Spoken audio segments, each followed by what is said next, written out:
Glassy বেলুম্বার আচার কেমন হলো বলো তো? তোমরা কি কোনো সময় এই আচারটা বানিয়ে খেয়েছো? যদি না বানিয়ে থাকো তাহলে এই রেসিপিটা দেখে নাও আর ঝটপট বাড়িতে বানিয়ে ফেলো এই আচারটা। সত্যি এই আচারটা খেতে খুবই টেস্টি হয়। এটা হচ্ছে বেলুম্বার আচার। আমাদের প্রত্যেকের কারো না কারো বাড়িতে এই বেলুম্বার গাছ আছে, অযথা পরে নষ্ট হয় কারণ গাছ ভর্তি বেলুম্বা ধরতে থাকে আর পরে নষ্ট হতে থাকে। আমরা অনেকে জানি না এই বেলুম্বা দিয়ে আচার তৈরি করা যায়। কিছুদিন আগে শাশুড়িমা বাড়ি থেকে অনেকগুলা বেলুম্বা পাঠিয়েছিল। ভাবছি ডাল দিয়েও রান্না করে খেয়েছি, ছোট মাছ দিয়েও রান্না করে খেয়েছি, এতগুলো বেলুম্বা কি করা যায়? তো ভাবলাম বেলুম্বার আচার বানানো যাক। আজকে তোমাদের সাথে শেয়ার করতে এসেছি বেলুম্বার আচার কিভাবে তৈরি করা যায়। Hello friends, welcome back to my channel আর ফেসবুক পেজ। তো আমি প্রথমেই বেলুম্বাগুলোকে ভালো করে ধুয়ে পানি জড়িয়ে রেখেছিলাম।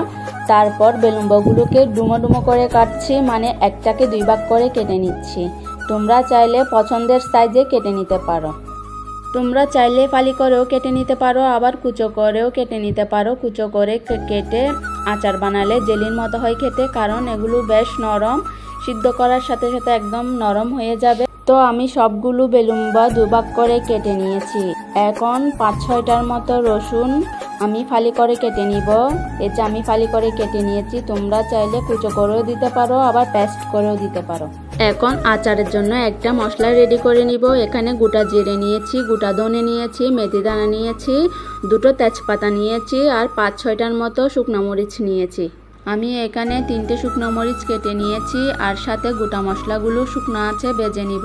এমনভাবে ভাজতে হবে যাতে পুরা লেগে না যায়। পুরা লেগে গেলে খেতে ভালো লাগবে না, তেতো তেতো হবে আচারগুলো, কারণ ওখানে মেথি দেওয়া আছে, বেশি পুরা লাগা যাবে না।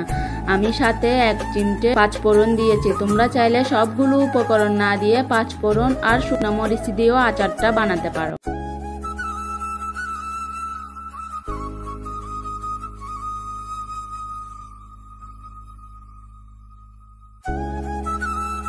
মশলাগুলো শুকনো আছে ভেজে নেওয়ার পরে আমি হামানদিস্তা দিয়ে গুঁড়ো করে নিব, আধভাঙা করে।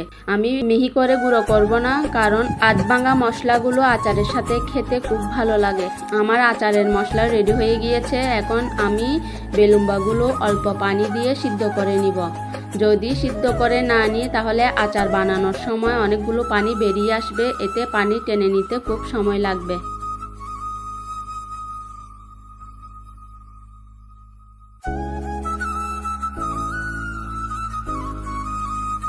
বেলুম্বাগুলো সিদ্ধ হয়ে গিয়েছে। এখন আমি আলাদা বাটিতে নিয়ে নিব।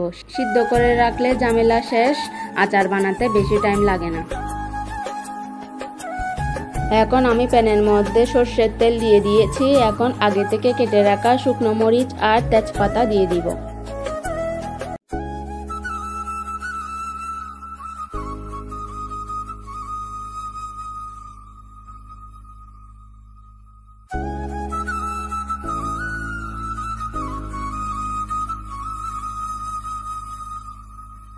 শুকনো মরিচ আর তেজপাতা একটু ভেজে নেওয়ার পরে আমি আগে থেকে কেটে রাখা রসুনগুলো দিয়ে দিব। রসুনগুলো একটু লাল লাল করে ভেজে নিব, যাতে রসুনের কাঁচা গন্ধটা না থাকে। তোমরা যদি আচারটা জেলির মতো করতে চাও তাহলে এখানে রসুনের পেস্ট দিতে পারো। আমি জেলির মতো করব না, আচার দেখতে গোটা গোটা থাকবে বেলুম্বা, এজন্য আমি এখানে রসুন ফালি করে কেটে দিয়েছি। দেখতেও ভালো লাগবে, রসুন খেতেও ভালো লাগবে আচারের সাথে। এই পর্যায়ে আমি সিদ্ধ করে রাখা বেলুম্বাগুলো দিয়ে ভালো করে ভেজে নিব।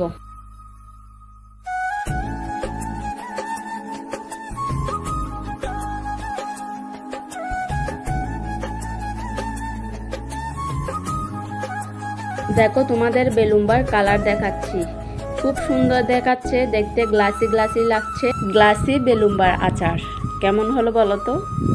এই আচারের সাথে নামটা খুব ভালো মানিয়েছে, গ্লাসি বেলুম্বার আচার।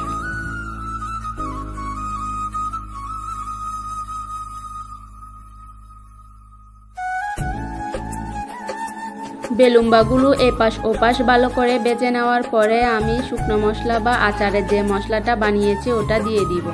আমি এখানে এখনো পর্যন্ত লবণ ব্যবহার করিনি, কারণ বেলুম্বাগুলো আরও সিদ্ধ হয়ে ছোট হয়ে যাবে বা কমে যাবে। আগে যদি লবণ বেশি দিয়ে দিই তাহলে লবণের পরিমাণটা আচারে একটু বেশি হয়ে যাবে।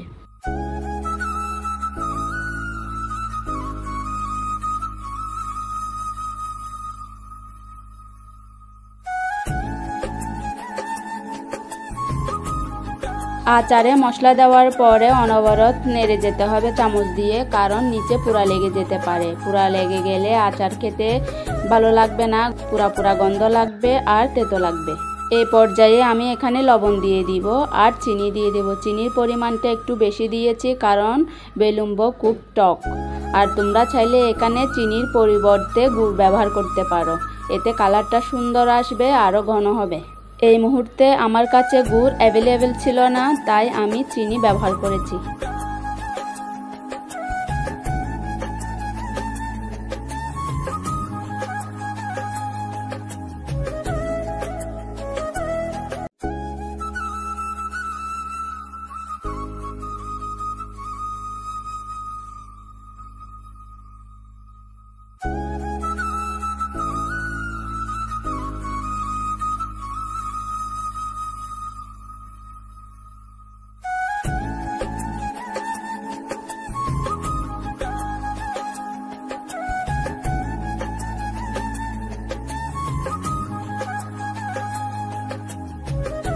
আচারে জালের পরিমাণ একটু কম হয়েছিল, তাই আমি অল্প মরিচের গুঁড়া আর অল্প হলুদের গুঁড়া দিয়েছি।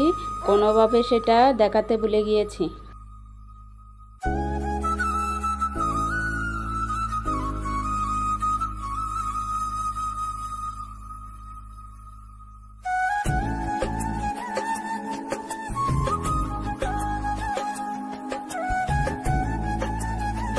আমার আচার প্রায় শেষ পর্যায়ে। এখন আমি এখানে ভিনেগার দিয়ে দিব। আমি এখানে 2 টেবিল চামচ পরিমাণ ভিনেগার দিয়েছি, যাতে আচার সারা বছর সংরক্ষণ করা যায়।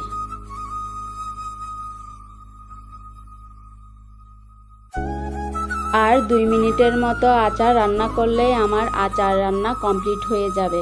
এতক্ষণ সাথে থাকার জন্য অসংখ্য ধন্যবাদ। আমি সুস্মিতা বিদায় নিচ্ছি। দেখা হবে পরের ভিডিওতে। নমস্কার, টাটা, বাই বাই।